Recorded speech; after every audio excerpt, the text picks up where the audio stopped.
को लेकर के मैं आपको बताऊं, आम जनमानस में, शिक्षकों कर्मचारियों में जो चर्चा है, ये चर्चा इस बात का है कि दिल्ली चुनाव था तो इसकी घोषणा हो गई, बिहार चुनाव हुए तो कैबिनेट ने पास कर दिया, यूपी चुनाव जब होगा तो इसकी रिपोर्ट आएगी और 29 तक हमको लगता है इसको लागू कर पाएंगे। ये आम शिक्षक कर्मचारियों में चर्चा है। तो हम कहते हैं अगर इस देश में अगर चुनाव ना हो तो शायद ही कोई बात, कोई पक्ष, कोई दर्द, कोई पीड़ा सुनी जाए।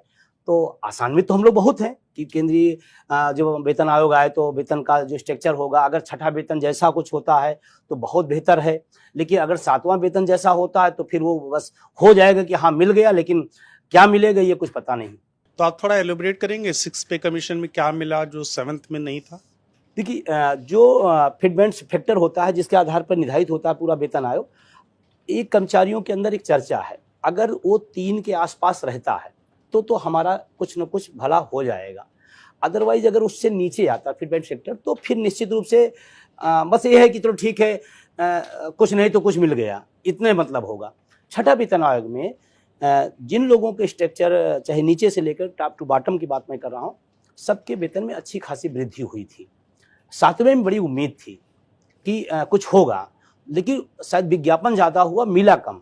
तो इस बात की आशंका लोग व्यक्त कर रहे हैं कि ऐसा न हो 7वें की तरफ विज्ञापन ज़्यादा हो जाए और लाभ कम मिले। और वर्तमान में जो चल रहा है विज्ञापन का दौर चलता है, बेहतर तरीके से लोग उसको बताते हैं।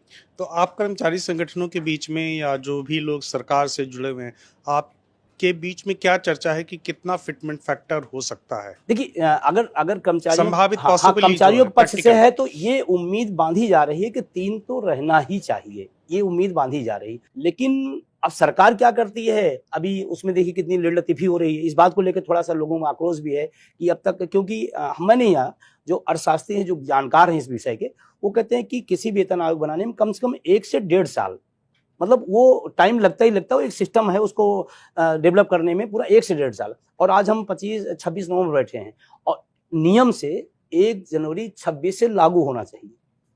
अभी कमेटियां बन रही हैं, फिर उसकी रिपोर्ट कब आएगी, फिर स्ट्रक्चर क्या तैयार होगा, क्योंकि वो लंबा प्रोसेस है। तो अब वो कब तक हो पाएगा, ये थोड़ा सा कर्मचारी मतलब इसको लेकर थोड़ा दुखी है। और इस बात के लिए और थोड़ा दुखी है कि जब माननीय लोग अपना वेतन भत्ता बढ़ाना होता है, मेज थपथपाए और हम लोगों को देना है तो नहीं, तो खैर वो तो एक अलग व्यवस्था है, वो एक अलग विवाद हो सकता है। लेकिन मेरा सवाल यह है कि अगर सरकार ने प्रॉमिस कर दिया है कि 1 जनवरी 2026 से ही 8वें वेतन आयोग का फायदा मिल जाएगा, तो फिर इसमें शक क्या है? चलिए 1-1.5 साल की देरी होगी, लेकिन एरियर के साथ तो पेमेंट मिलेगा ना, जब मिलेगा एक मुश्त मिलेगा, मोटा अमाउंट मिलेगा। अब कोरोना काल का 18 महीने का जो है हम लोगों का आज तक मिला नहीं, और उस समय कहा गया था कि जब भी स्थितियां बेहतर होंगी तो हम दे देंगे। 18 महीने का आज भी, चाहे सेंटर का हो चाहे वो स्टेट का कर्मचारी हो, आज भी वो इंतजार में है। अभी कोरोना बीते कितना समय हो गया है, अभी तक नहीं मिला।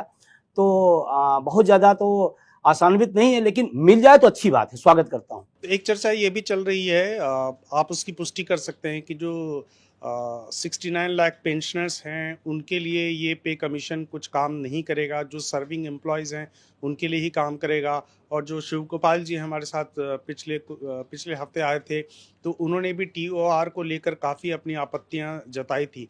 तो आपका कोई असेसमेंट है इस पर? जी बिल्कुल, ये दुर्भाग्यपूर्ण है कि जो लोग अपनी सेवाएं दिए हैं देश को और अपने इस विभाग को दिए हैं, उनको आप उस वेतन आयोग से बाहर कर रहे हैं, उनकी व्यवस्था से, उनकी सुविधाओं से बाहर करें, दुर्भाग्यपूर्ण है। और लास्ट में मैं बता दूं, जो रिटायर हो गए हैं उनके पास सिर्फ और सिर्फ उसी पेंशन का सहारा है। आज के दौर में बेटा बेटी कितना कर पा रहा है, अब हम सब उसी